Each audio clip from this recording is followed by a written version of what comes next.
ఓం నమ శివాయ. సాములందరికీ శుభోదయం. ఆడవాళ్ళు శివమాల ధరించవచ్చా? ఆడవాళ్ళు శివమాల ధరించవచ్చు. ఎందుకంటే శివమాల మొదటిగా తీసుకునేది మన పార్వతీదేవి కాబట్టి ఆడవాళ్ళు శివమాల తీసుకోవచ్చు. అందులో ఎటువంటి సందేహము లేదు. మనకు పీరియడ్స్ తర్వాత మనం టైమింగ్స్ అనేది చూసుకొని అవన్నీ అయిపోయిన తర్వాత 7 రోజుల తర్వాత లేదా 9 రోజుల తర్వాత అనేది తీసుకోవచ్చు. 11 రోజుల 21 రోజుల అని మనము తీసుకోవాలి.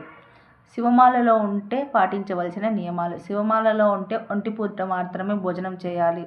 సాత్వికాహారం కూడా తీసుకోకూడదు. మనకి ఏదన్నా హెల్త్ బాగలేదు, ఇంకా మనం షుగరు బీపీ పేషెంట్స్ అంటే వాళ్ళు నైట్ టైమ్స్ టిఫిన్స్ తీసుకోవచ్చు. తీసుకోవడంలో ఎటువంటి తప్పు లేదు. మిగతా వాళ్ళు మేము అవి తీసుకోకుండా ఉండగలమంటే ఉంటే మంచిది. ఉల్లిపాయ తెల్లవాయ అనేది మనం తీసుకోకూడదు ముఖ్యంగా. ఎందుకంటే నిషేధిస్తారు. మామూలుగా మనం వ్రతం చేసినా కానీ, సత్యనారాయణ స్వామి వ్రతం చేసినా, 16 సోమవారాల వ్రతం చేసినా, 7 శనివారాల వ్రతం చేసినా ఉల్లిగడ్డ అనేది నిషేధింపబడుతుంది.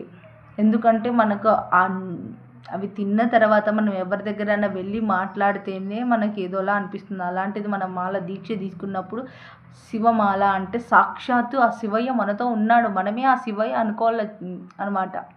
సో మనం అనేది అలాంటివన్నీ యూజ్ చేయకూడదు. ఇంకా ఎవరికైనా ఏమైనా డౌట్స్ ఉంటే నాకు కామెంట్ చేయండి. అలాగే నన్ను సపోర్ట్ చేయండి. సాములందరూ please subscribe to my channel.